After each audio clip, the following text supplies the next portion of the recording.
Assalamualaikum warahmatullahi wabarakatuh. Tapi pondok-pondok yang tirakat tidak kurang dalih.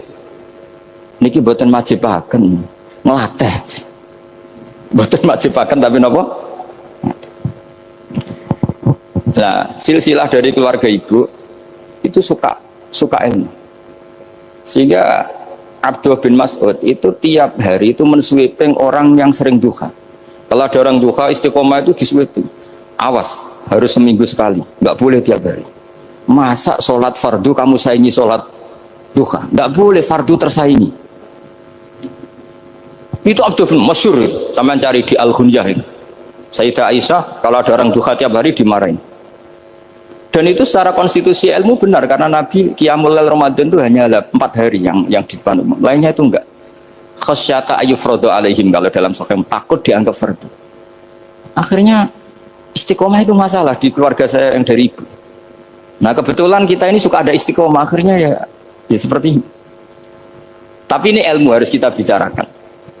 Tapi yang istiqomah, bapak itu pengagum Badullah. Bapak itu suka sama istiqomah karena punya guru dulu Ki Zubaidi istiqomah, Badullah istiqomah. Tapi jangan kira Badullah itu hanya istiqomah. Saya punya sanad banyak, mungkin Gus Zaki lebih tahu. Sering saya diceritain bapak. Badullah itu nak ambek wong fase nemen-nemen itu rapati cocok. Senajan to majib no fase, tak takut iki nopo. Engkau nabe ke fase darani wong awam untuk ganjaran. Mergo macane Quran gak fase. Padahal untuk ganjaran mergo seneng Quran. Jadi terus tak takoki bapak, niku saged damel syariat mboten? Ya ora kena, pokoke ngono. Jadi go ngekrori. Artinya beliau ndak ingin lah gara-gara kita terlalu pakem tajwid kemudian menganggap siapa saja baca Quran salah kemudian tidak dapat pahala. Bisa saja hamalahum ala ayakra'ul Qur'ana apa mahabbatuhum wa iskuhum wa kada wa kada. Jadi akhirnya saya jadi tahu, oke secara makhraj salah tapi iseknya benar, mahabbahnya benar, brontonya benar. Jadi sebetulnya Badullah itu punya sekian makalah tentang ilmu. Hikam juga gitu. Nur nak cah santri ngaji ihya itu jauh oleh, saya nak ngaji hikam mojo. Maksudnya beliau entah kalau setelah itu Badullah itu melarang siapa saja santri ngaji hikam itu dilarangnya ada kelas tertentu untuk boleh ngaji hikam. Nah kenapa saya cerita ini? Karena saya masih ingat betul di antara wasiatnya Mbah Mun itu. Pirroh sebab apa Fatihah kok ihdinas siratal mustaqim, bukan siratoka tapi siratal ladzina an'amta alaihim. Dawe Mbah Mun fa inna Allaha ta'ala la ya'kul wa la yashrab wa la yanqih wa la kadza wa kadza. Allah itu tidak makan, tidak minum, tidak tidur. Sehingga kita tidak bisa niru Allah. Tapi yang makan tidur itu manusia. Sehingga kalau ingin dekat Allah ya niru siratal ladzina, bukan siratoka. Kita cara tidur niru Kanjeng Nabi, niru ulama, cara makan, cara minum, niru Allah tidak bisa. Makanya enggak, bukan ihdinas siratal mustaqim siratoka tapi siratal ladzina an'amta. Maka dalam beragama itu butuh master, butuh panutan. Ya tentu Mbah Mun oleh ngendikan pakai lugat orang-orang kuno. Cara Mbah Mun pakai cantolan. Maka saya punya makalah banyak dari Bapak, dari Mbah Mun, dari Mbah Zubair, dari sampai saya itu hafal sanad sampai Rasulullah SAW. Karena yang bisa mengawal ilmu itu sanad. Termasuk saya di sini bawa kitab Ar-Risalah Al-Qusairiyah. Nanti saya baca beberapa panutan kita. Di sini ada Abdul Qasim Al-Junaidi, ada Abu Yazid Al-Bustami, ada banyak ulama yang ditulis Ar-Risalah Al-Qusairiyah. Dan itu yang membentuk Imam Ghazali, kitab Ar-Risalah Al-Qusairiyah. Tapi sekarang kita ini tidak belajar lagi tentang tasawuf. Tasawuf itu Abdul Qasim Al-Junaidi jadi wali itu bukan wiridannya terlalu banyak, enggak. Beliau pernah bikin satu kalimat yang menjadikan Allah itu ridho. Kalimatnya begini, kalau malam beliau wiridan gini, ya Allah, kenapa engkau ngasih rezeki saya, padahal engkau tidak butuh saya. Kalimatnya sederhana. Kalau seorang majikan ngasih servis sama karyawannya, memang butuh pekerjaannya. Orang tua ke anak butuh kasih sayangnya. Tapi engkau ini zat yang tidak butuh saya, tidak butuh kita, ngapain ngasih? Jadi punya sisi betapa Allah itu luar biasa, wong tidak butuh kok. Ngasih itu kan luar biasa. Jadi karena mensifati seperti itu Allah itu ridho. Itu luar biasa. Normalnya orang memberi itu kan, apalagi orang memberi kiai itu kacau sekali. 1.000 jaluk swarga. Salam template 1 juta wae jaluk apa? Swarga itu parah lagi. Nanti kalau enggak masuk surga diundat-undat. Itu ngeri lagi itu. 1 juta minta apa? Surga. Sayyidina Ali itu diantara sebabnya beliau dekat Allah itu karena muamalahnya sama Allah itu benar. Di antara muamalah itu yang diriwayatkan di kitab Ar-Risalah itu syariah adalah masyhur itu. Kafani izzan antakuna li rabban wa kafani fakhran an akuna laka abdan. Tiap malam ya beritanya itu, ya Allah, saya sungguh sangat mulia karena engkau yang jadi Tuhan. Coba kalau saya dituhani manusia yang mati atau dituhani siapa yang mati juga. Wa kafani fakhran an akuna laka abdan. Saya ini bangga sekali karena jadi budakmu, jadi hamba zat yang tidak mati. Jadi pakem-pakem yang menjadi masyrab kalau dalam bahasa tasawuf itu yang menjadikan wali. Sehingga yang dikatakan ibadah itu apa? Ma'rifatullah, mengenali Allah secara benar. Jadi jangan kira wali-wali dulu terus terlalu istiqomah, ada juga. Mereka punya pakem yang menjadikan Allah itu ridho. Saya beri contoh nih, di sini banyak makalah, nanti saya beberapa baca tabarruk. Banyak riwayat dari orang-orang sufi. Nabi Ibrahim itu pernah ketemu orang Majusi. Beliau terkenal sakhok, terkenal sakhian. Ketika ketemu orang Majusi, ya Ibrahim, saya ini sehari saja ngasih makan saya. Kamu kan tukang ngasih makan orang. Terus, ya tapi bisyarti antus lima, kamu harus Islam. Fikihnya Nabi Ibrahim adalah kalau saya menolong dia berarti nolong orang kafir. Setelah orang itu lewat berlalu karena Nabi Ibrahim nggak mau hormat, Allah memberi wahyu ke Nabi Ibrahim. Kenapa ya Ibrahim tidak kamu terima satu hari, kamu kasih makan satu hari? Ya karena dia Majusi. Kata Allah, dia umurnya berapa? 60 tahun. Tanyakan, pernah kelaparan kan hanya hari ini? Iya ya Allah. 60 tahun dia kafir tak kasih makan. Minta kamu sehari aja kok nggak boleh. Akhirnya Nabi Ibrahim dipanggil orang Majusi, dikejar dipanggil. Ayo tak kasih makan satu hari. Kok kamu sekarang jadi baik? Habis ditegur Tuhan. Terus kata, ahakada yu'amiluni, apa seperti itu Tuhanmu mengu'alamalai saya? Ya na'am. Akhirnya Islam orang Majusi. Jadi itu lagi-lagi ilmu. Jadi yang dikatakan ilmu itu satu, nyuwun sewu, satu teori atau kalimat atau apa saja yang menjadikan kita ini pakem. Meskipun pakem itu kadang sulit diterima orang-orang khusyuk. Orang khusyuk itu ya nyuwun sewu ada sisi nakalnya. Makanya Mbah Mun sering kayak jargon masyhur, zada khusyuan, zada jahlan, tambah khusyuk tambah bodoh. Bukan bodoh dengan makna salah itu enggak. Memang kadang terus anti ilmu. Misalnya gini, ini contoh yang karena saya ini mengkhidmati ilmu, saya beri contoh yang urusan ilmu. Ada orang sujud diinjek orang fasik, kepalanya diinjek orang fasik. Terus si orang yang sujud tadi ini ada di Sahih Muslim, juga ada di Ihya. Wallahi la yaghfirullahu laka, pakai sumpah, wallahi la yaghfirullahu laka. Allah langsung mewahyukan ke Nabi fi hadzal zaman, fi tilka zaman atau fi dzalika zaman. Man dzalladzi yata'alla alayya alla aghfira li fulan qad ghafartu lahu wa ahbattu amalak. Katakan ke orang itu, siapa yang mencatut nama saya yang hanya berstatus tidak memaafkan.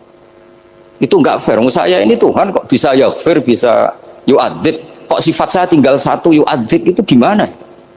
Dicatut separuh itu Allah tidak terima. Tapi kalau kita baca Quran, saya ini sama orang fasik ya benci. Saya ini orang soleh, setidaknya pura-pura soleh lah. Karena di depan para kiai.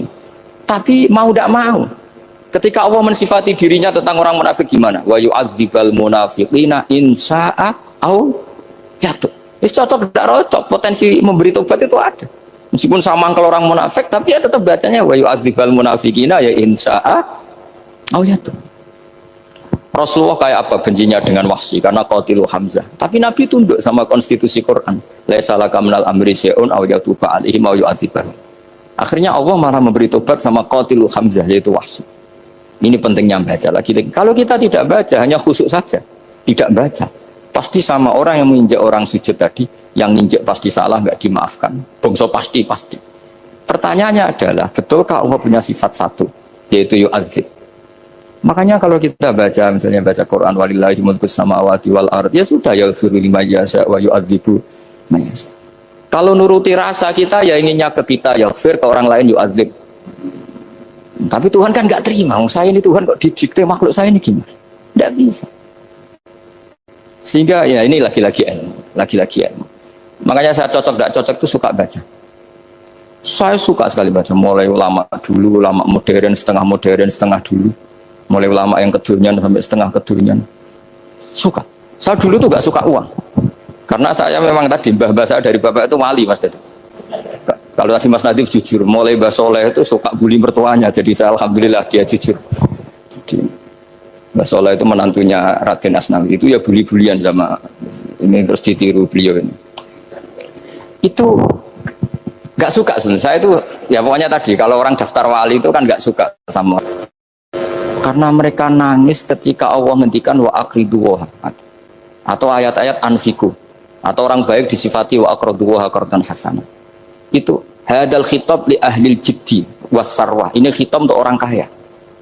Kalau isin Gusti jenengan nampen ngongkon infak kok kalau diinfaki. Jenengan nampen ngongkon ngamal kok kalau di ngamali. Jadi maka yuhibbunal mal, mereka tidak suka harta. Walakin liyana luladzatal khitab bil infak, dan itu harus kaya dulu untuk bisa infak. Jadi itu uniknya. Akhirnya saya Imam Sa'roni penting juga kaya.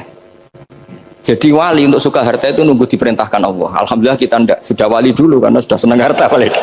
Jadi kayaknya keren kita dibanding wali-wali itu. Artinya wali itu tahu pentingnya harta setelah jadi wali. Kita alhamdulillah mulai kecil sudah tahu pentingnya harta. Kayaknya kita lebih wali. Imam Syafi'i itu dulu gak suka sama orang kaya. Saya berkali-kali ceritain. Karena dia dididik Sufyan As-Tsauri, Sufyan bin Uyainah. Tapi ketika ketemu Imam Malik itu kaya raya. Meskipun dia hidupnya sederhana, tapi kaya raya. Pas beliau mau, Imam Syafi'i dia agak-agak sopan kalau sekarang tanya, setelah jenengan ilmu yang saya harus ambil siapa? Kata Imam Malik, yang sealim saya itu sudah meninggal Abu Hanifah, tapi muridnya masih, namanya Muhammad bin Hasan Asy-Syaibani. Kamu datang ke sana. Semalam itu Imam Malik dikasih uang 500 dinar. Padahal 1 dinar itu 4,25 gram, bisa dihitung berapa ratus juta. Terus separuhnya dikasihkan Imam Syafi'i. Nah, tidak kasangoni. Pagi-pagi diajak ke Baki. Dulu Baki itu ada kafilah rental unta. Mana kafilah yang mau ke Irak? Kita, ya sudah ini antar, tak bayari. Diantar Imam Syafi'i. Diantar ke Imam Muhammad bin Hasan Asy-Syaibani di Irak. Itu ketemu Muhammad bin Hasan Asy-Syaibani pertama itu apa? Beliau itu kalau ngitung uang di meja. Emas-emasnya di meja, uangnya dolar, semuanya di meja. Tambah kaget, ini saya sama Imam Malik ingkar, ini malah lebih parah lagi. Kata Muhammad bin Hasan Asy-Syaibani, atajabu min hadza, kamu kagum dengan ini, merasa aneh? Iya. Ya sudah, ini tak kasihkan orang fasik, tinggo demenan, tinggo judi. Jangan, jenengan saja. Kalau jenengan kan orang soleh dipakai kebaikan, berarti orang soleh boleh kaya. Angsal-angsal. Semenjak itu Imam Syafi'i kebablasan, sampai fatwa kiai fakir itu haram. Kiai bisa bikin rumah bagus, bikin rumah jelek, haram. Puasa al-Islam ya Allah wala yullah. Nah lagi-lagi kebetulan kita sebelum ngaji Imam Syafi'i sudah seperti itu. Jadi ini justifikasi. Lagi-lagi itu ilmu. Seorang lagi-lagi itu akhirnya saya baca kitabnya Imam Sa'roni namanya Al-Minanul Kubro. Itu beliau cerita wa mimma manallahu alaihi. Kesannya kayak orang sombong.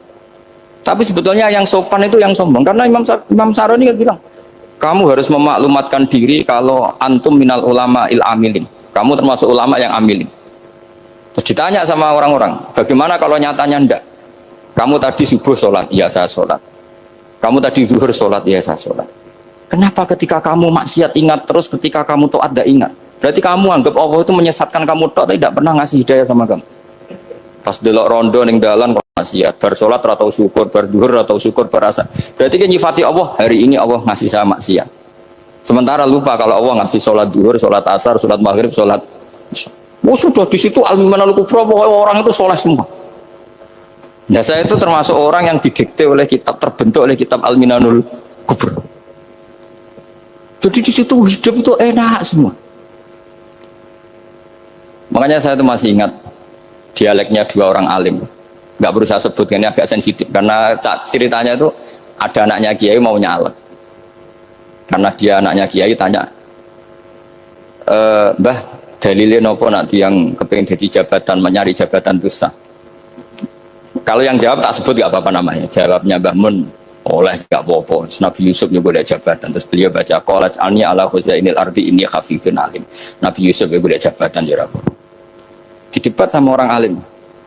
Itu Nabi Yusuf syariatnya itu mansukhah bi syariati Rasulullah Muhammad sallallahu alaihi wasallam. Setelah tamunya pulang, Mbah Mun dibantah gitu dari Mbah Mun gini bilang, anut kiai wae oleh pemenang anut nabi. Sama ingat kalimatnya. Anut kiai wae oleh pemenang anut. Artinya Nabi Yusuf kan minta jabatan ij'alni ala khazainil ard.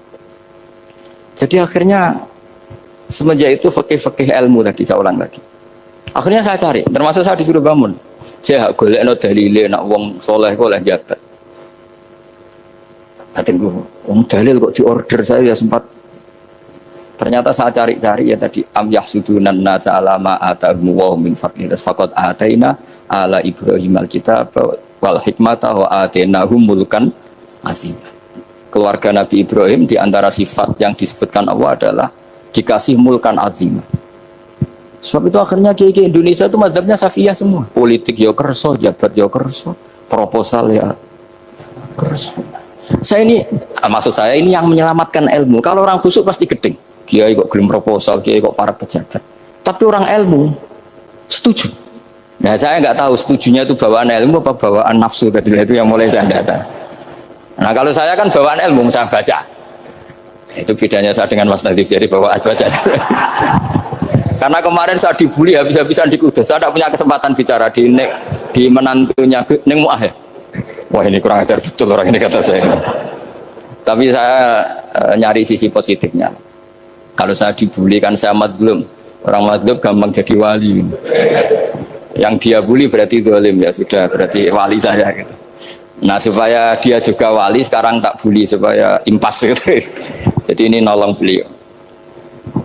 Jadi saya 22 hari itu kalau habis subuh ke rumah sakit. Tapi kalau asar pulang ngajar. Ya begitu terus.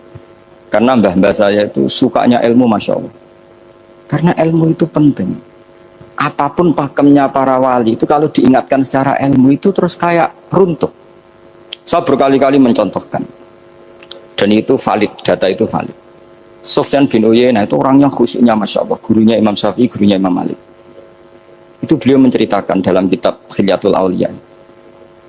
Nabi Isa itu senengannya itu ceria sekali. Nabi Yahya itu senengannya bersengut, abusan, suka kayak takut akhirat, takut penyakit. Tapi bukan takut corona, enggak yang jelas kan.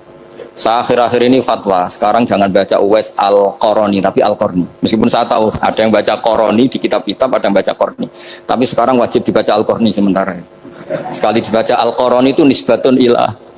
Iya, jadi makanya ini untuk sementara dibaca, ngikuti yang baca Uwais Al-Qarni. Meskipun di sarah-sarah apa bi fathir ra wakila bi sukun ya sudahlah sekarang harus ijma dulu Al-Qarni ya karena kalau Al-Qarani itu akhirnya Nabi Isa ditegur sama Nabi Yahya. Mali aroka dohikan ka'annaka ta'manu min makrillah. Saya melihat kamu kok suka tertawa seakan-akan kamu merasa aman tidak kena azabnya Allah. Nabi Isa akhirnya balas tanya, Mali aroka abisan ka'annaka tai'asu min rahmatillah taknatu min rahmatillah. Kowe mbesenggut wae koyo dunia orang rahmat, anane corona tok. Padahal ya ono mangan, ono guyon, ono nikmat. Dan itu figur besar, akhirnya kita tahu. Dan saya sering cerita juga, setiap dakwah itu Nabi Isa nyari syirarun nas, Nabi Yahya cari khiyarun nas. Tentu alasan Nabi Yahya gampang, berteman orang baik itu baik lah, nyaman, terus akibatnya juga baik. Nabi Yahya enggak. Limada tanzilu ala syirarin nas. Kenapa kamu singgahnya ke orang-orang yang buruk? Ana tabibun udawil mardo. Saya ini dokter, tentu menyembuhkan yang sakit. Akhirnya terus di Indonesia banyak kiai yang kancanan orang fasik ya banyak. Tapi ya tentu yang benar itu yang mensolehkan yang fasik. Yang mesti salah yang menjadi fasik karena ketularan yang. Tapi itu lagi-lagi apa? Ilmu yang bisa menjadikan kita percaya itu ilmu. Saya tuh suka sekali baca kitab yang berbeda. Saya sekarang baru belajar kitab orang-orang Hanafi, orang-orang Maliki. Saya kemarin dikirimin hadiah oleh keluarga Pak Kures. Ada tanda tangannya Pak Kures dari Habib Ali, dari keluarga beliau. Jadi kitab namanya itu Sarah Bukhari, yang dikarang orang India, orang modern, Anwar ya, Kiai Anwar Shah, orang-orang India ya orang sekarang. Itu beliau termasuk mujaddid kalau dalam perasaannya orang India. Mensarai Bukhari ya, kira-kira sanadnya Sayyid Muhammad ke beliau itu 3 atau 4. Beliau termasuk orang-orang yang bisa membentuk India seperti itu. India kan banyak syurahul hadis termasuk Waliullah Ad-Dahlawi, terus Syekh Yusuf Al-Kandahlawi, banyak lah saya. Itu beliau cerita di kitab-kitab itu bahwa ilmu itu harus diungkapkan. Terus beliau cerita banyak tentang kewalian. Sampai dalam cerita kewalian itu unik. Dan terus kayak jadi wali itu gampang sekali. Ya di antaranya itu wali itu mau modal rasido. Sab'atun yudhilluhum wa fi dhillihi wa ma la dhilla illa dhilluh. Itu di antaranya itu wa rajulun da'athu imra'atun datu jamalin wa mansibin faqala inni akhafu. Mau modal gak sido. Wis dijak wong ayu menarik muni ra gelem. Modal ra gelem iku iso dadi wali. Iku yudhilluhum wa fi dhillihi wa ma la dhilla. Ya. Nah, masalah kita ora digelemi lah itu masalah. Itu sangat. Jadi gampang sekali dalam kitab Al-Minanul Kubra. Dan kalau baca itu enak. Misalnya gini. Tentu masa lalu kita yang buruk itu tidak diceritakan orang lain. Dan itu kadang karena gengsi. Tapi kalau melihat hadisnya Nabi itu gampang sekali. Kullu ummati mu'afan ilal mujahirin. Umatku semua itu dimaafkan kecuali yang memperlihatkan salahnya dosanya. Jadi nggak boleh kalau sampean sekolah nggak naik kelas cerita anaknya. Kalau saya dulu nggak naik kelas, kalau punya utang koperasi nggak pernah bayar, nggak boleh cerita seperti itu. Kalau ditanya, bapak dulu pinter nggak? Oh pinter sekali. Harus bilang gitu, pinter sekali. Pernah ranking sekali, sudah nggak apa-apa itu. Meskipun dengan makna yang lugawi ya. Saya dulu iskal. Kan nyon saya ini sering diparani orang yang mau tobat tercerita saya dulu sering main perempuan, sering mabuk, tapi sekarang saya mau tobat gini-gini. Karena ini orang awam, tak terima. Tapi saya bilang gini, kamu jangan cerita ke anak kamu. Terus dia cerita, tapi kan saya harus jujur. Karena ilmunya dia baru terlalu jujur itu penting gitu. Terus pokoknya menurut kula ora oleh cerita, pokoknya ora oleh cerita. Ya guys, oke nurut. Setelah itu saya nyari sarah, termasuk kitab itu. Kok bisa orang yang tidak mujahirin, orang yang menutupi salahnya malah dimaafkan, yang cerita jujur pernah salah malah tidak. Sangat bener. Misalnya seorang bapak cerita, "Cung aku dhisik nak pacaran tak ambung." Misalnya, anaknya mesti suatu saat kan dia puber. Mesti nak ngambung niru bapak. Nah, kalau yang cerita itu ribuan atau jutaan. Cung aku zaman yang pondok itu rezekiku kombodoni. Kan terus jadi syariatun mutabah. Apalagi yang cerita ini ternyata jadi kiai, ternyata gitu ya tetap jadi kiai. Jadi kalau pura-pura soleh di rumah pura-pura soleh, seakan-akan di pondok tidak pernah kodok, tidak pernah setor meluntir, tidak pernah apa kan? Katanya, lalu lucunya, oke itu alasan. Alasannya Imam Ghazali itu paling masuk akal. Ini saya cerita. Ila aliman barokahnya baca Imam Ghazali. Fa inna Allaha ta'ala yakrahu zuhurul ma'asi. Wa min asbabi zuhur adalah al-mujaharah. Karena Allah itu gak suka maksiat itu begitu kelihatan. Dan awal dari kelihatannya maksiat adalah semua orang cerita. Akhirnya maksiat dianggap biasa saja. Jadi kalau semua orang cerita zaman mondok nakal itu akhirnya semua orang yang nakal. Oh itu niru kiai ini, karena ini niru kiai. Kan repot. Tapi kalau semua kiai sok suci atau suci betul, dan semoga ya suci betul, kan yang maksiat, yang mau maksiat ini nggak punya alasan karena masternya nggak pernah maksiat. Meskipun sebagian yang sultan nggak pernah konangan, nggak tahu pokoknya yang penting seperti itu. Itu hebatnya konsepnya. Saya dulu ya iskal loh. Kok? Ya tadi kullu ummati mu'afan illal mujahirin. Saya dulu iskal kan.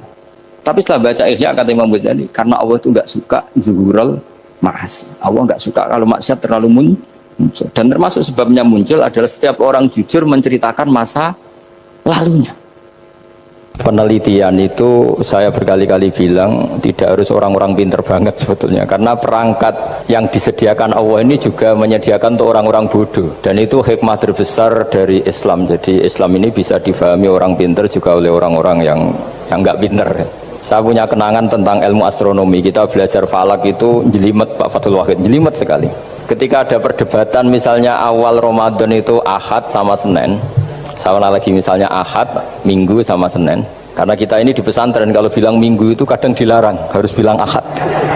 Apalagi kiainya Pak Fathul Wahid di Kudus, Kiai Turehan itu fanatik, itu nggak boleh orang bilang Minggu, harus bilang Ahad. Yang lucu itu ada seorang kiai yang sangat fanatik terhadap Islam, itu nggak mau kalendernya ditulis kenaikan wafat Isa Al-Masih. Karena keyakinan umat Islam bukan Isa yang wafat tapi Sibeh Isa. Itu di kalender kudus kan wafatnya dalam kurung Sibeh Isa. Ya, yang menyerupai Isa. Jadi saking fanatiknya tetap menulis sesuai keyakinan.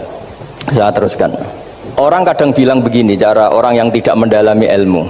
Sama-sama kiai, sama-sama ormas Islam kok beda awal Ramadan, sehingga jadi debat Ahad atau Minggu sama Senin.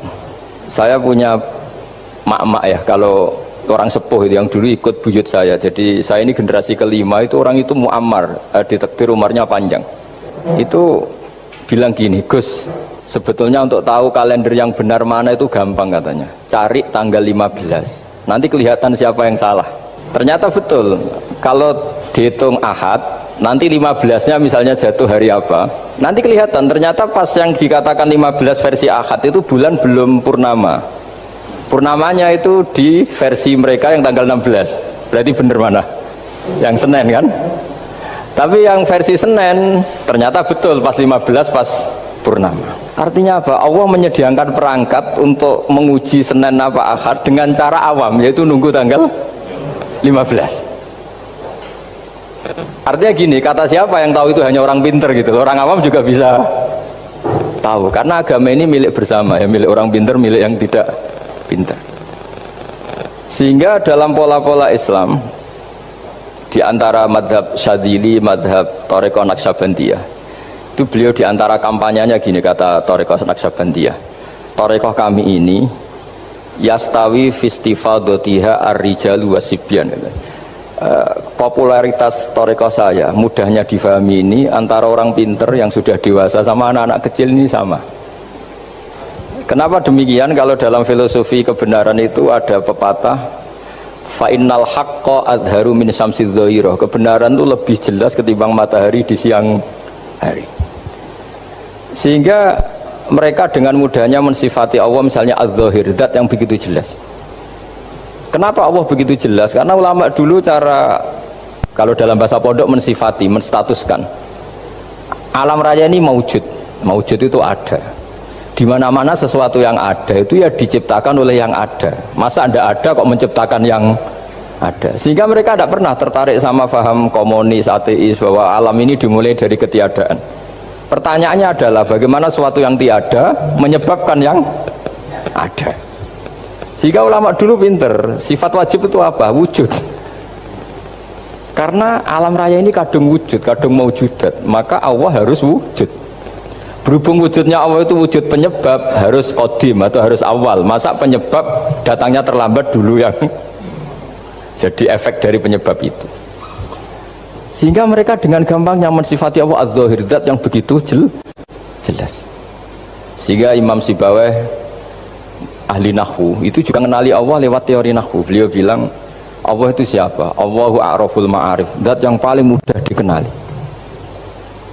Nah, sehingga tadi seperti yang dikatakan Pak Rektor, sebetulnya perangkat ilmu seperti tadi menemukan bulan itu diantaranya ditemukan kalau bulan tuh nggak rata itu ya lewat teori gambar, karena sekian jarak punya akibat sekian, punya, misalnya kita melihat gunung kelihatannya indah, padahal di situ ya ada lubangnya, ada pohon yang tertebang, ada pemandangan yang nggak indah, tapi gara-gara dilihat dari jauh semuanya indah.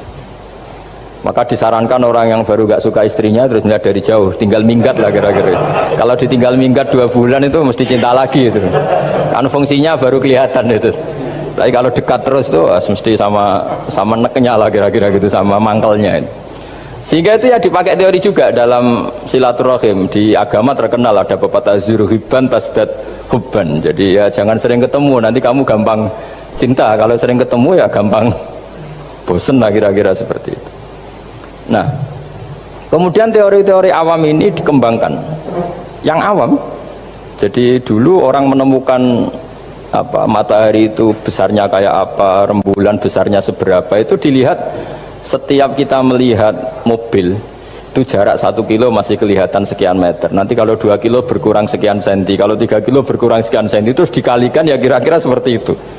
Kalau rembulan masih kelihatan segede itu berarti kali sekian pengurangan tadi, terus ditemukan. Makanya kita Pak Fathul Wahid yang di pesantren yang memang serius ngaji, itu di situ ada ilmu falak, itu ditemukan sebelum ada teknologi. Jadi kita tahu gerhana itu lamanya berapa, terus yang kena gerhana sisi mana, terus itu dihitung. Karena dari dulu sains, ilmu itu di atas teknologi. Jadi kalau keyakinan kita di pesantren, teknologi itu hanya menyumbang nggak sampai 30%. Jadi orang bisa menemukan pesawat misalnya itu karena melempar batu, kalau masih ada tekanan batu itu tidak akan jatuh. Padahal batu itu tidak ada mesinnya, asal ada tekanan dia tidak jatuh. Terus dihitung kecepatan berapa yang menjamin sesuai itu tidak jatuh. Hanya ditemukan pesawat, meskipun mau landing harus tetap banter, karena kalau tidak banter jatuh. Itu dihitung, artinya dari sains dulu baru ditemukan teknologinya untuk gimana supaya tetap kecepatan sekian itu ketika mau landing. Nggak boleh pesawat direm, kalau direm ya jatuh, karena tadi seperti batu dilempar dia nggak jatuh ya kalau masih ada tekanan. Sehingga instrumen itu ditemukan juga di bab tauhid.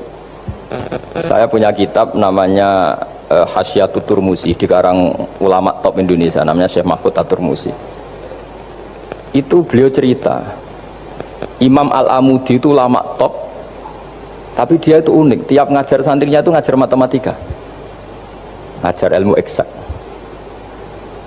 Terus ditanya sampai muridnya itu ragu, ini guruku masuk surga enggak, ini kiai kok hanya ngajar matematika. Ya kira-kira ngajar ya seperti mahasiswa jenengan kan, ini rektor masuk surga enggak, ngomong teknik terus gitu loh. Tapi gurunya kayaknya enggak terima, disuudoni santrinya itu enggak terima karena beliau seorang wali. Murid-muridnya itu bermimpi. Ini penting saya ceritakan, mungkin agak aneh di dunia kampus ya, di bab ini. Kalau dalam teori kita Pak On itu mimpi sama nyata melihat itu otoritatif mimpi. Ini yang agak aneh di ilmu pesantren. Jadi melihat jenengan langsung dengan mimpi itu otoritatif mimpi. Karena mimpi ru'yal mukmin dijamin oleh Rasulullah sama dengan 46 juz'un minan nubuwah. Jadi persennya itu besar sekali, 46% dari juz'un minan nubuwah otoritatifnya. Nah tentu tidur yang benar. Logikanya gini, kata-kata kitab-kitab menjelaskan, orang kalau melihat langsung itu pasti terpengaruhi oleh cinta atau tidak cinta, senang atau tidak senang, sedang butuh apa enggak. Jadi kalau saya sedang butuh dengan Pak Rektor itu melihatnya dengan penuh harapan. Jadi kalau saya sakit mau mati itu senang lihat dokter karena ini harapan, rektor nggak ngefek gitu kan gitu. Tapi kalau saya politikus ngelihat ketua partai itu lebih respect ketimbang melihat dokter. Jadi gara-gara banyak kepentingan ini melihat itu nggak pernah jujur gitu. Nggak pernah jujur. Jadi kebodohan manusia justru karena melihat itu kalau dalam teori kitab. Makanya kalau dalam teori pesantren itu kebalik, anna sunyamun wa idza matu intabahu. Manusia itu hakikatnya tidur, baru setelah mati bangun. Misalnya kita di dunia nganggap uang itu penting, harta itu penting, jabatan penting. Setelah kita mati ternyata yang paling penting itu hanya sujud. Karena kamu itu kenangan ketemu Allah terbaik itu sujud. Yang kita anggap penting di dunia semuanya tidak penting. Yang kita anggap sepele kayak sholat ternyata itu super penting. Tapi sadar itu nunggu nanti di akhirat. Ya saya ini termasuk syukur yang sadar sebelum sampai akhirat. Jadi termasuk orang yang beruntung lah gitu. Nah kenapa mimpi itu begitu penting? Karena tadi ketika orang tidur itu off semua, sistem sarafnya, sistem apanya. Yang ada hanya pengendalian Tuhan. Karena dia tidak bisa mengendalikan dirinya sendiri. Apalagi kalau tidurnya benar ya tentu pakai wudhu, terus pakai doa-doa, terus menghadap kayak mayit itulah, standar mayit, menghadap ke kiblat kayak posisi mayit itu. Sehingga dia ada intervensi pada dirinya sendiri, ya tidak punya keinginan dari dirinya sendiri. Kamu kan nggak bisa ingin, wah tidur ingin ketemu wanita cantik kan tidak bisa nentukan gitu. Akhirnya ya benar-benar hanya milik Allah. Apalagi kalau kita bacanya benar, terus pikirannya benar. Makanya uniknya dalam Islam adalah doa mau tidur dengan wiridan setelah sholat itu ajarannya Nabi banyak mau tidur. Wiridan subhanallah 33, alhamdulillah 33, Allahu akbar 33 dan disempurnakan seterusnya itu ijazah Nabi kepada Sayyidah Fatimah itu untuk mau apa? Tidur. Bismika wada'tu jambi wa bismika arfa'u, sampai doanya panjang. Allahumma aljatu zuhri ilaika, panjang sekali doa mau tidur. Saya yakin jenengan tidak hafal dan tidak. Paling ya bismika wada'tu jambi apa? Bismika Allahumma ahyawamu. Itu sebagian ustadz bilang itu doa ngaji katanya. Ada seorang ustadz saking mangkelnya, ibu sudah baca doa ngaji belum? Tak juarai bismika Allahumma ahya bismika wa amut. Wah itu kan doa mau tidur Pak Ustadz. Iya biasanya kalau ngaji tidur. jadi doa itu kalau itu doa mau. Akhirnya mimpi itu penting. Karena di situ manusia nggak punya nafsu, nggak punya keinginan. Sehingga yang ada itu kata Nabi itu ada sittatun wa arba'una juz'an minan nubuwah. Sehingga dulu itu mimpi itu jadi sarana betul. Kita tahu kan cerita orang-orang dulu, Fir'aun itu kurang jahatnya, kurang kelirunya. Dia mimpi ada api dari Bani Israel yang membakar kerajaannya. Dan semua pentawilnya sepakat, itu maksudnya Anda akan dihabisin kerajaan Anda oleh bayi dari Bani Israel. Begitu juga raja zaman Nabi Yusuf, itu mimpi kalau ngalami ada 7 sapi yang gendut, dimakan oleh 7 sapi yang kurus. Jadi mimpi itu sarana, bahkan dari orang kafir. Karena ya tadi yang preman ya nggak ada premannya, yang soleh ya nggak ada solehnya, semua dikendalikan oleh Allah Ta'ala pas tidur. Sehingga tidur ini menurut agama lebih otoritatif, asal dengan tidur yang benar. Jangan tidur sambil ngerokok terus terbangun karena ininya kena itu. Nah, cerita-cerita unik begini kalau tidak orang pesantren itu tidak tahu. Karena ini memang khas-khas pembalikan satu fakta yang diyakini orang banyak. Sehingga ulama dulu itu cerita, ini saya teruskan. Imam Amudi itu akhirnya murid-muridnya mimpi. Mimpi di situ tanya, Pak Ustadz, Anda masuk surga enggak ketika hidupnya hanya nerangkan matematika? Oh iya, saya bahkan enggak sekedar di surga. Malaikat dikumpulin Allah untuk mendengarkan presentasi saya ngajar matematika. Jadi kata dia cerita, Allah bilang gini ke malaikat, hei para malaikatku, kenapa kamu iman sama saya? Ya karena saya melihat engkau ya Allah, melihat kekuasaan engkau. Tapi imannya orang ini itu melebihi iman kamu. Wah ya tidak bisa saya melihat engkau langsung, ini tidak melihat engkau langsung. Kenapa begitu yakin seperti yakin kita? Oh iya. Terus Imam Amudi, silahkan ajari matematika. Imam Amudi mulai ngajari matematika. Terus beliau ngajari ya sederhana. Angka 2, 3 sampai ribuan sampai jutaan itu bin nisbat ilal wahid nisbatun wahidah, yaitu nisbatul far'i ilal asli. Hanya ngajar itu dok. Dunia ini apapun banyaknya variannya, apapun banyak makhluknya, itu semuanya adalah nisbatul far'i ilal asli. Angka 2 ya cabangnya 1, 1 juta ya cabangnya 1, semua itu dimulai dari 1. Jadi di mana-mana hitungan itu dimulai dari 1. Dan 1 ini harus ada, yaitu Tuhan. Matematika akhirnya malaikat, keren juga maksudnya. Keren juga maksudnya. Akhirnya Allah bilang, dan itu didawuhkan juga oleh Rasulullah SAW, tuba liman amana bi walam yaroni. Yang hebat itu imannya orang yang enggak melihat saya. Makanya masyhur itu, malaikat ditanya Allah, siapa imannya yang paling kuat? Ya kita, karena melihat engkau langsung ya Allah. Para nabi. Terus tapi yang dari sekian pertanyaan itu jawab sama, yang paling ajaib adalah umat-umat Muhammad di akhir zaman, nggak menangi nabinya, juga nggak pernah lihat surga neraka, tapi iman sama saya. Dan mereka punya cara untuk imannya ini berkualitas sama dengan kamu para malaikat. Ya diantaranya dengan cara logika itu yang saya utarakan tadi. Am khuliqu min ghairi syai'in am humul khaliqun. Kalau alam raya ini wujud, maka penyebabnya harus sesuatu yang wujud. Masa sesuatu yang nggak wujud menyebabkan yang wujud? Kalau angka 10 ada, 1 juta ada, pasti dimulai angka 1. Makanya nisbatus naini wal arba'ah ila ma la nihayatalaha, itu semuanya nisbatul far'i ilal asli. Semua angka berapapun jumlahnya itu binisbat ilal wahid adalah nisbatul far'i ilal asli. Itu cara-cara. Makanya tadi kajian ilmu itu tidak ada habis-habis. Makanya perasaan saya itu kemungkinan orang Islam jadi ateis itu kecil Pak Fatullah. Saya punya kitab, ini saya ulang lagi, kitab calon wali. Kenapa saya sering cerita wali? Kalau di kampus itu kan orang inginnya ya jadi dekan, jadi rektor atau jadi menteri lah kira-kira gitu. Kalau di pesantren orang itu cita-citanya satu, ingin jadi wali. Ya supaya majelis ini barokah, saya tidak perlu cerita dunia kampus. Kalau ceritakan corong Jawa nguyai segoro lah. Bongso keinginan gitu kan tidak selera saya, juga ada dunia saya. Supaya sampai dapat ilmu ya saya cerita dunia saya. Itu kitab, saya punya kitab calon wali lah kira-kira, atau wali sudah wali top, namanya kitab Tasbihul Fuad karangannya Sayyid Abdul Haddad. Itu beliau cerita, di antara ceritanya itu unik. Kata beliau begini, Saya itu tidak khawatir orang Islam jadi murtad, apalagi jadi ateis. Karena kalimat la ilaha illallah itu sahlatun qoribah, kalimat yang mudah sekali. Sehingga saya tidak khawatir orang Islam yang ketemu orang ateis, ketemu orang macam-macam, asal diajari kalimat ini secara benar. Terus beliau cerita, yang saya takut tuh mereka masalah perempuan dan harta. Kalau iman kayaknya enggak. Singkat cerita yaitu di kitab seperti itu. Singkat cerita saya ketemu banyak orang yang kuliah di McGill atau kuliah di Amerika, di Jerman, mungkin di Norwegia, di mana-mana, di Australia, dan ketemu teman-teman yang di Korea Selatan juga. Mereka itu orang kebanyakan yang nyuwun sewu gak keluarga kiai, tapi mereka nggak ada yang nggak tetap iman.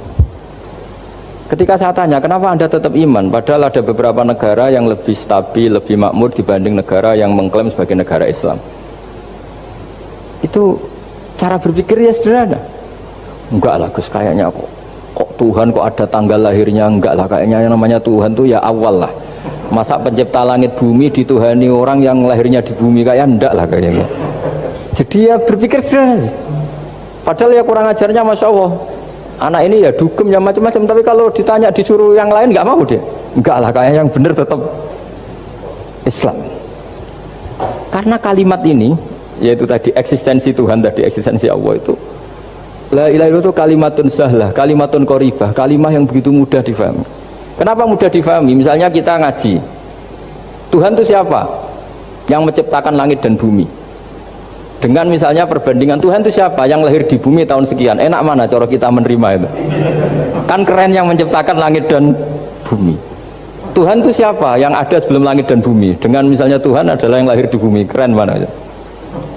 Nah, bayangkan kalau kita punya Tuhan Fir'aun, sudah mati jadi tontonan kan, terus gak keren maksudnya punya Tuhan kok seperti itu. Nah ini yang katanya Syekh Abdul Haddad, kalimat ini sahlatun qoribah. Sehingga kalimat ini pula yang kita dilatih, la ilaha illallah kalimatu haqqin 'alaiha nahya wa 'alaiha namut wa 'alaiha nub'ats atau wa biha nub'atsu insyaallah taala minal aminin. Nah, saya sebetulnya tadi datang itu tidak ingin menjelaskan ini, tapi tadi kata Pak Fathul Wahid, ilmu itu kalau dikaji tambah hari tambah mudah, karena perangkat untuk menemukan bulan itu misalnya nggak rata itu gampang sekali. Pakai teori pemandangan ya bisa, pakai teori gambar juga bisa. Kalau teori pemandangan tadi, kalau kita bisa melihat mobil 2 meter masih kelihatan 2 meter, itu dengan jarak berapa masih orisinil seperti itu. Tambah jauh tambah tidak kelihatan, tambah jauh tambah.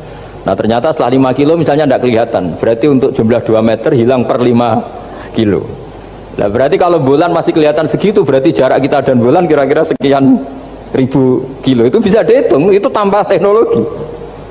Makanya sebetulnya teknologi itu nyumbang itu nggak sampai 30%. Yang paling banyak ya sains tadi, pengetahuan itu yang kayak tadi orang menemukan pesawat, itu kontribusi terbesar tetap pengetahuan. Misalnya pesawat dari bahan ini kalau kecepatan sekian kena angin pecah enggak, tetap pengetahuan yang menopang itu.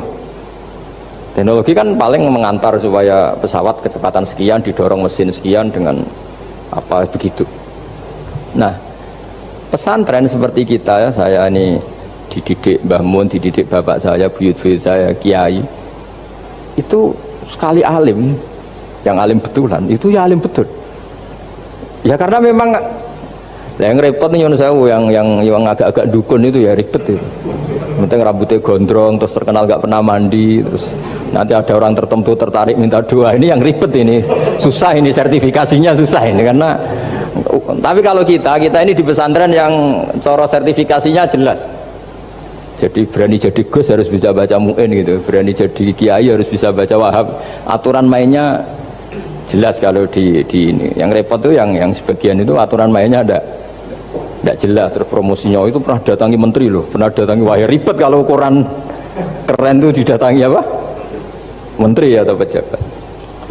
Saya teruskan ya, karena ilmu itu harus menyelamatkan kita sampai di depan Allah Subhanahu wa Ta'ala. Nah, ketika kita menyifati Allah itu az-zahir, zat yang begitu jelas, itu kalau kita kan kok begitu jelas padahal nggak bisa dilihat, terus kita sendiri tidak pernah melihat. Tapi eksistensi Tuhan sebagai Tuhan, yaitu al-wajibil wujud, itu jelas sekali, karena nggak mungkin suatu yang wujud diciptakan oleh yang tidak wujud. Kenapa harus awal? Masa pencipta datangnya terlambat? Terus juga harus bako itu abadi atau al-akhir kalau dalam bahasa Quran.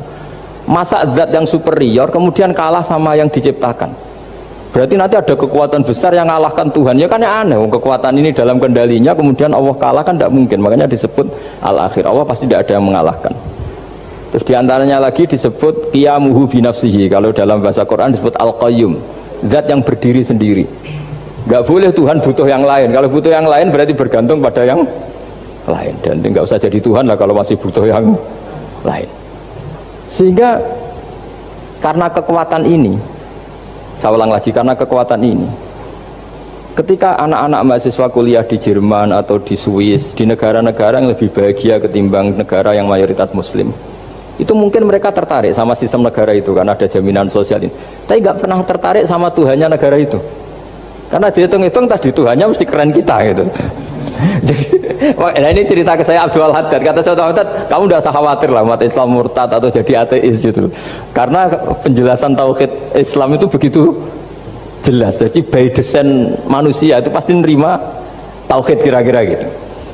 Jadi ini pentingnya ad-dhahir. Jadi Allah itu begitu apa? Jelas. Tapi Allah juga mensifati dirinya al-batin. Nah, al-batin itu gak mudah dikenali. Kenapa? Karena tubuh kita desainnya ini profan. Tubuh kita tidak sempurna, rentan. Nah, tentu sesuatu yang nggak sempurna ini tidak bisa melihat zat yang super apa? Sempurna. Kita bisa rusak sementara Allah tidak. Nah, karena alasannya tubuh kita ini didesain untuk rusak, maka di surga itu keyakinan para ulama orang bisa melihat Allah karena desain tubuhnya sudah dirubah dari desain profan menjadi keabadian. Sehingga di sini saya akan melihat. Itu pun tetap min ghairi kaifin walan hisorin, tetap ya bisa melihat, tapi corong Jawa itu keceluk melihat tapi tidak sampai faham. Karena bagaimanapun Allah itu la tudrikul absar wa huwa yudrikul absar. Bagaimanapun Allah itu laisa kamitslihi syai'un, tidak ada padanannya. Jadi makanya Allah punya sisi adz-dzahir bisa dikenali sekali. Kenapa? Ya tadi nisbatus naini wal arba'ah ila ma la nihayata laha, itu nisbatul far'i ilal asli. Saya punya kitab Pak Fathul Wahid, diajar Mbah Mun dulu, kitab Al-Husunul Hamidiyah. Itu yang ngarang itu ya kayak kelihatan ngawur, tapi ngawurnya orang alim. Jadi di situ ada gambar, gambarnya itu nggak jelas. Mungkin pengarangnya juga nggak bisa gambar kayaknya. Wah bulat, benang bulat ada, gambar gunung ada, gambar yang tambah ngawur ya banyak sekali. Gambarnya itu nggak ada yang jelas. Tapi dari nggak jelas itu beliau bilang gini, gambar yang bulat ini, yang nggak jelas ini, tetap kamu punya rumus kan? Itu dimulai dari satu titik. Mau gambar gedung tingkat 5, mau gambar hutan ada harimaunya, tetap dimulai dari satu titik. Ya alam raya ya seperti itu, mau ada Mars, cek mau ada Jupiter, kayak tetap dimulai dari situ titik. Nah ini namanya nuqtatul wujud, titik kewujudan, yaitu Allah Subhanahu wa ta'ala. Sehingga ketika kita ngaji, ketika di pesantren dulu, penjelasannya adalah Al-Quran maknanya dipadatkan di Fatihah, Fatihah dipadatkan di Bismillah, katanya Bismillah dipadatkan di titiknya ba. Nah titik ba ini dianggap titik awal wujud, bi kana makana wa bi yakunu mayakun. Kira-kira Allah mentitahkan karena saya semuanya yang ada, dan karena saya yang mau ada bisa saya adakan. Nah, itu sirinya lah. Jadi menerangkan tauhid itu pakai gambar. Gambarnya keliru sekali lah kalau dalam orang seni mesti melihat gak seni itu. Karena dia gak butuh gambarnya, butuh mau menjelaskan buat dunia sebanyak ini, buat alam raya sebanyak ini tetap dimulai dari satu titik. Nah, sehingga di sini ada tauhid qul huwallahu ahad, Allahus samad, tak terus ya. Nah saya mohon lewat penjelasan ini ya, baik orang yang ahli teknik maupun ahli medis, ahli apa saja, tolong latihlah memberi penjelasan yang mudah sehingga agama ini mudah dicerna. Sehingga kalau ini dijelaskan cara mudah beragama itu jadi gampang. Makanya ciri utama agamanya orang-orang baik itu satu, man radiya billahi robba. Radiya itu seneng banget. Kenapa seneng banget? Karena memang agama ini nyaman, indah. Jadi datang dengan kebenaran yang mudah dicerna. Coba kalau agama ini datang dengan cara misalnya gini, kamu harus menuhankan ini, dan kita tahu itu lahirnya di bumi, kan ada yang ganjel. Kok Tuhan sama buminya dulu, buminya ini gimana ini? Kan pusing. Bu Anda profesor nggak bisa jawab itu. Tapi kalau Tuhan itu adalah yang ada sebelum langit dan bumi, kan ya iyalah, masa Tuhan terlambat datangnya, kan terus enak itu, menerimanya itu Makanya di antara kekalahan Fir'aun berdebat, ya Nabi Musa ya Nabi lah, juga proses ya. Nabi Musa ketika ditanya Fir'aun, wa ma rabbul alamin, Tuhan kamu itu siapa? Jawabnya Nabi Musa, rabbus samawati wal ardi, yang menuhani langit dan bumi. Itu Fir'aun masih bisa ngeles. Saya jalan-jalan kemana-mana, yang dituhankan saya, berarti yang Tuhan ya saya dong. Ma'alim tulakum min ilahin apa? Ghairi, kata Fir'aun. Soal Tuhan kamu di langit, begini kata Fir'aun. Haman dipanggil, Haman bikinkan piramida yang paling tinggi, saya ingin melihat Tuhannya Musa. Musa bingung kan, padahal kalau naik piramida nanti Fir'aun pun tidak bisa melihat Allah kan. Wong yang Nabi yang kiai aja gak bisa melihat, apalagi Fir'aun. Padahal celakanya ketika dia tidak melihat Allah, dia akan mengatakan Allah itu tidak ada, ribet kan. Itu penjelasan tentang Tuhan ini sebetulnya sudah absolut lah. Rabbus samawati wal ardi, Tuhannya langit dan bumi. Tapi itu gak ngefek, di perdebatan gak ngefek. Yang ngefek adalah ketika Musa bilang gini, Rabbukum wa rabbu abaikumul awwalin, sing nuhani buyutem. Wah kaget pengawal-pengawalnya langsung do iman meskipun secara siron, secara rahasia. Iya, nak Quran pangeran berarti buyute ra di pangeran. Kan pangerane putune berarti buyute wah ribet kan? Ya kalau Fir'aun Tuhan, bapaknya tambah Tuhan kan, mbahnya buyutnya. Akhirnya kata pengawal Quran, geblek tenan Fir'aun. Artinya apa? Kadang argumentasi yang sudah benar, yaitu Tuhannya langit dan bumi kan ya benar lah. Tapi itu tidak ngefek di perdebatan, tidak ngefek. Yang ngefek adalah ketika Rabbukum wa rabbu abaikumul awwalin, yang nuhani nenek moyang kamu. Orang mulai mikir kalau Fir'aun itu Tuhan, lalu nenek moyangnya Tuhannya siapa? Jadi ini seninya, makanya diantara syarat Nabi, jadi Nabi itu sidik, amanat, tabligh, fatona. Fatona itu ada kecerdasan. Dulu Nabi ya sering dibully, jangan kira Nabi itu nggak sering dibully, sering juga Pak Rektor. Jadi ada unta itu kena kudis. Kudis itu ya jenis penyakit menular lah. Nabi dengan teori tawakalnya, Nabi itu punya dua teori, kadang pakai teori tawakalnya, kadang pakai teori preventif. Makanya Nabi pernah ngendikan kalau ada penyakit menular di situ, kamu jangan di situ. Itu pakai teori preventif. Tapi kadang Nabi pakai teori tawakal. Nabi menghentikan la adwa wala tiarutan, tidak ada penyakit menular. Terus orang-orang yang ya usil lah kira-kira gitu, ada unta kena kudis, dijejerkan yang waras. Ternyata yang waras ikut kudisen lah, ikut sakit. Senang orang ini. Ya Rasulullah, ini saya jejerkan, ternyata yang nggak tertular jadi tertular. Padahal engkau bilang nggak ada penyakit menular. Nabi jawabnya lucu. Faman a'dal awalah, kalau yang pertama ini tertular siapa? Dia dikira Nabi itu kalah karena melihat unta yang kedua. Ternyata Nabi enggak, ketika dipanggil ya Rasulullah ini unta agak gudikan, tak jejerkan yang kudisen, ternyata ikut kudisen. Berarti penyakit itu menular. Tapi Nabi jawabannya faman a'dal awal, lalu yang kena penyakit pertama tertular oleh siapa?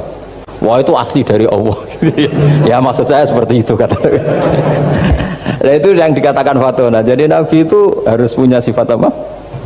Fatona. Karena dengan kecerdasan itu Nabi bisa berargumentasi.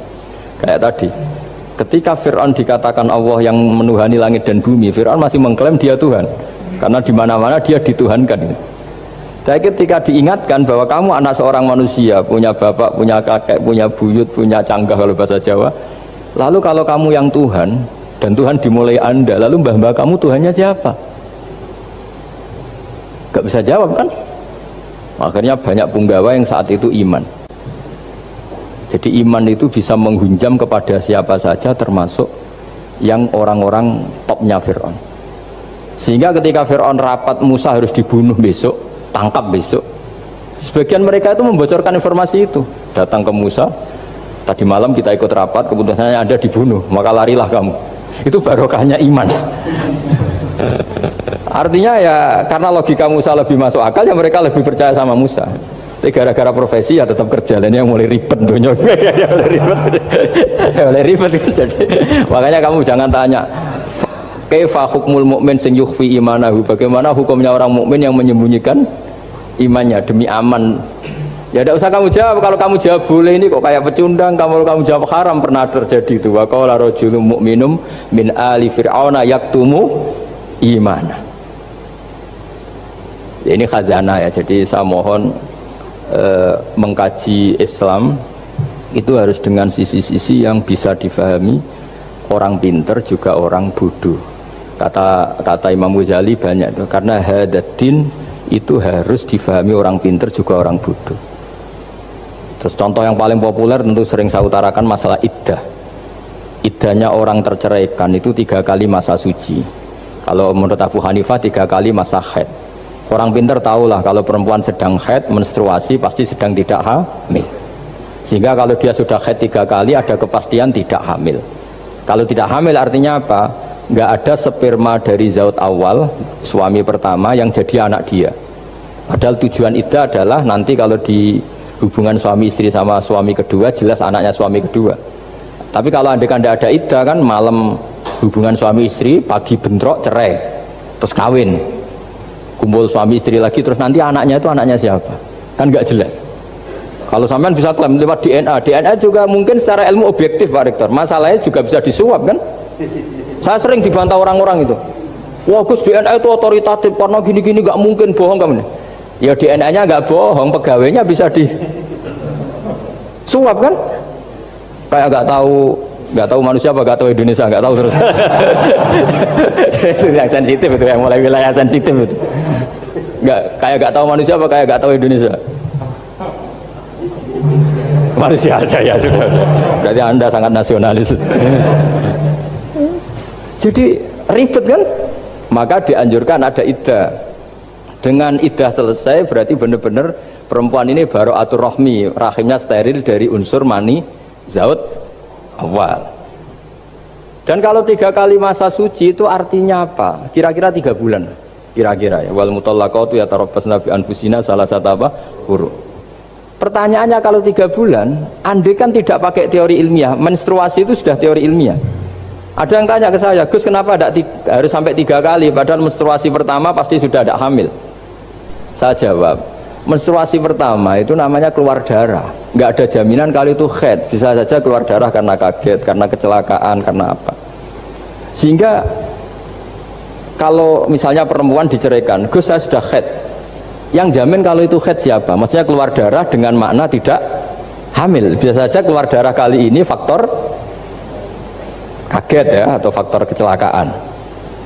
Tapi kalau sampai 3 bulan karena per bulan haid sekali, itu meskipun haidnya keliru, haid keliru itu misalnya sebetulnya itu nggak darah haid tapi darah penyakit istiqatoh, kan tetap kelihatan. Masa 3 bulan nggak bleeding joro-joro, kan mesti bentuknya tubuh sudah berubah.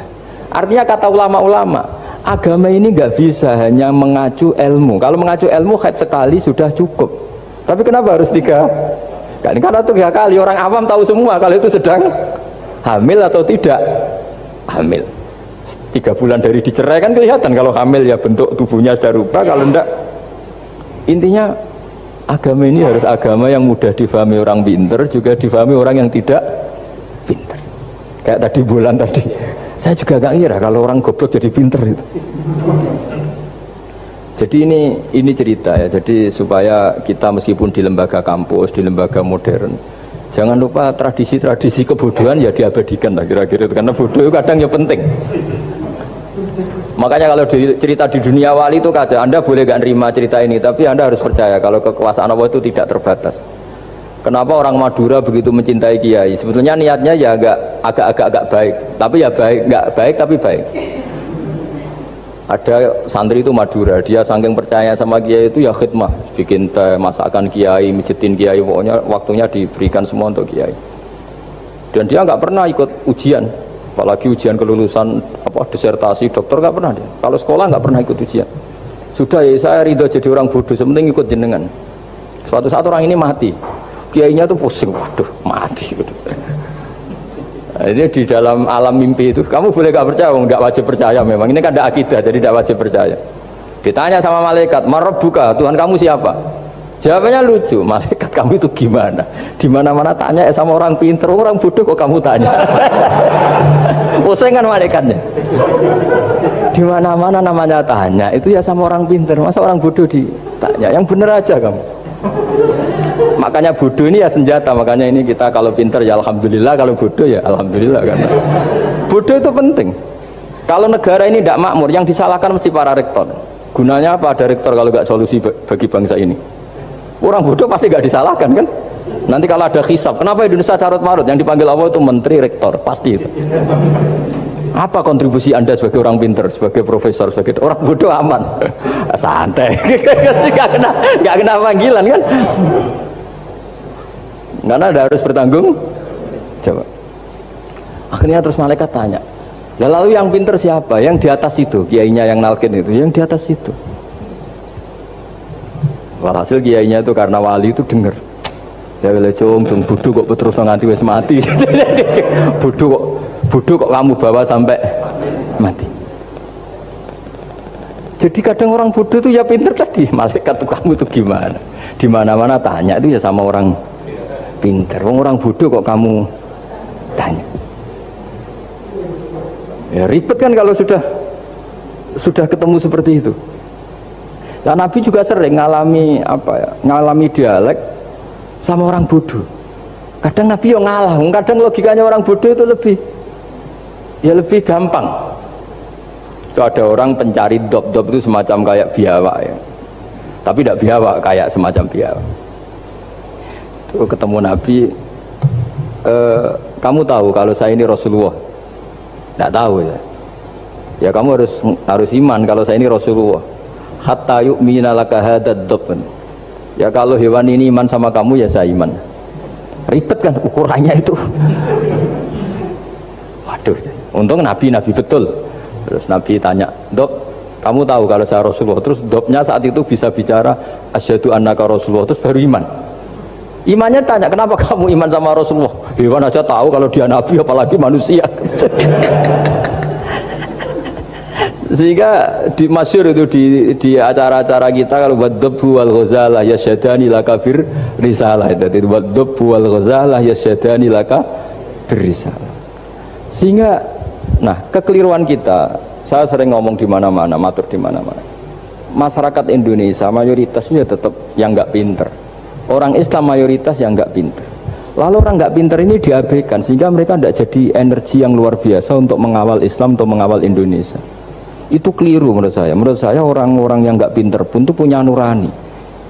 Zaman kita dijajah Belanda, itu tidak semua orang rektor, tidak semua orang profesor, tidak semua orang kiai, tidak semua orang alim. Mereka orang-orang yang nggak terpelajar, tapi tetap tahu caranya melawan apa? Belanda, melawan penjajah. Karena tadi manusia ini diciptakan itu sudah punya pengetahuan. Seperti mukadimah dibaca Pak Rektor, Iqra wa rabbukal akram alladzi 'allama bil qalam 'allamal insana ma lam ya'lam. Jadi bawaan manusia itu akan tahu untuk sesuatu yang perlu diketahui meskipun dia orang bodoh. Saya ulang lagi, meskipun mereka orang apa? Orang bodoh. Ya, di sini ini Islam datang yastawi fistifadatiha fistifadati syariah ar-rijalu wasibyan, bahwa ukuran kebenaran itu adalah siapapun mudah tahu bahwa angka 2, angka 3, angka 5 itu adalah far'ul wahid, cabang dari angka 1. Fal aslu huwal wahid, yang asli adalah angka 1. Dan 1 ini harus 1. 0, itu ditemukan untuk setelah ada angka 1, jangan keliru kamu. Tanpa ada angka 1 tidak ada 0, 0 ada gunanya kalau ada 01. Misalnya ada orang bilang, tapi kan ada 0,5, tetap saja harus ada angka 1, nggak bisa. Kamu bayangkan 0,5 kan karena ada 1. Artinya apa? Kamu bilang separuh dari 1. Tapi itu pun karena sudah ditemukan aljabar. Makanya kalau dalam matematika Arab, mungkin di sini banyak orang eksak. Kalau matematika Arab itu mudah sekali, Pak. Orang Arab itu nggak mau bilang 2,5. Misalnya zakatnya tijarah itu 2,5. Itu kan kalau kita zaman SD kan garap porogabit. Itu orang Arab nggak mau. Saya pernah cepet-cepetan garap matematika, yang ahli matematika sama saya itu cepet saya. Karena saya pakai matematika bodoh. Justru itu gampang. Kalau orang Arab cara berpikir gini, kalau bilang 2,5 itu rubul usur. Apa? Rubul usur. Dari rubul usur gini, 1/4 dari 1/10. Jadi misalnya 100 1/10-nya berapa? 10. Setelah 10 1/4-nya berapa? 2,5. Jadi bertahap, rubul usur. Sehingga misalnya gitu, 1 juta kan angkanya nolnya kan 6. Kalau kamu porogabit 2,5 kan kuweselan kayak porogabit. Kalau orang Arab gampang, 1 juta 1/10-nya berapa? 100. 1/4-nya 25, berarti 2,5 nya 1 juta 25.000. Orang Arab bilangnya rubu'ul usyur, 1/4 dari 1/10. Jadi di 1/10kan dulu baru di 1/4. Jadi lebih cepat. Sampai pakarnya tanya, Gus kok bisa gini? Wah, aku anak kiai ngawur ya. Saya ini, makanya banyak orang pesantren itu pintar matematika. Sebetulnya matematika model, ya sebenarnya kayak agak model bodoh itu. Tapi itu gampang, orang awam gampang. Kalau kita kan enggak, misalnya zakatnya zuruk, zakatnya tanaman itu 1/10 atau 1/20. Kalau orang Arab enggak mau 1/10 atau 1/20, berarti kalau 100 ton atau 100 pintal berarti berapa? 10 atau 5 kan? 1/10-nya 100 berapa? 10. Kalau 1/20-nya 5. Kalau hitung-hitungan di fikih zakat orang modern kan 1/10 atau 1/20. Kalau orang Arab nggak mau bilang gitu. Zakatnya zuru itu al-usyur, 100 ton misalnya 10, atau nisful usyur, separuh dari 1/10. Jadi nggak mau bilang 1/20, usyur atau nisful usyur. Gampang mana coba? Ya kan, usyurnya kan 10. Kalau nisful usyur 5 atau 1/20. Daripada gawe poro gapit, wah seruat. Jadi kita ini yang kelihatan goblok matematikanya ya pinter juga gitu. Meskipun juga tetap goblok karena ada nekuni gitu. Sehingga di pondok itu ya dulu diajarkan faraid, falak itu ya gampang sekali karena memang hitungan Arab itu. Kalau bilang 2/3 itu sulusan ya Pak? Jadi 6. 2/3-nya 6 berapa? 6 sulusnya berapa? Sepertiganya 2. Nah, sepertiga itu sepertiga 2 kali. Berarti berapa? 4. Ya, 6 itu 2/3-nya kan? Pokoknya bahasa Arabnya sulusan. Kalau orang terjemahnya berapa? Kalau orang 2 kali sepertiga Pak? 2/3. Sulusan itu 2/3. Nah, itu kalau orang Arab bilang nggak 2/3, sulusani, sepertiga 2 kali. Jadi 6 di sepertiga dulu 2. Nah 2 itu 2 kali, berarti berapa? 4. Jadi itu. Nah Quran itu ya kira-kira gitu. Jadi kelihatannya goblok, tapi itu pinter gitu. Yang porogabet kelihatannya pinter, tapi tidak pinter. Ukuran orang pinter yang mempermudah yang sulit, jangan mempersulit yang mudah kan itu. Makanya saya bilang ini yang pinter yang mana itu. Nah, saya kembali lagi ke tadi. Jadi agama ini datang dengan sebegitu mudah. Sampai matematika yang katanya sulit, itu matematika Islam itu mudah sekali karena tadi. Misalnya kalau 1 miliar zakatnya 2,5% berapa? Kan pusing kan? Tapi kalau kamu pakai teori rubul usyur 1 miliar, usyurnya 100 juta, 1/4-nya 25 juta, berarti per 1 miliar. Gampang mana coba sama ngomong itu? Nanti ada yang nyeleduk, gampang kalkulator Gus. Ya ribet lagi kan kalau kalkulatornya pas hilang. Atau pas dipakai anaknya belajar daring, ribet kan HP-nya. Jadi ini cerita ya, jadi seperti yang dikatakan Pak Rekro tadi, sebetulnya ciri utama ilmuwan atau ulama atau profesor atau dokter itu usahakanlah yang mudah itu, yang sulit itu menjadi apa? Mudah. Yuridu wa bikumul yusra wa la yuridu bikumul usra. Sehingga kata Imam Al-Amudi, dia menjadi wali besar itu justru karena belajar tauhid. Yang dari belajar matematika tadi, dari matematika dia tahu bahwa angka berapapun jumlahnya itu binisbat ilal wahid, itu semuanya nisbatul far'i ilal asli, semua itu cabang dari satu. Alam ini kayak apa besarnya, apa Mars, ada Jupiter, tetap semuanya nisbatnya ke Allah adalah nisbatul far'i ilal asli. Semua itu diciptakan oleh pokok yang satu, yaitu Allah Subhanahu wa ta'ala.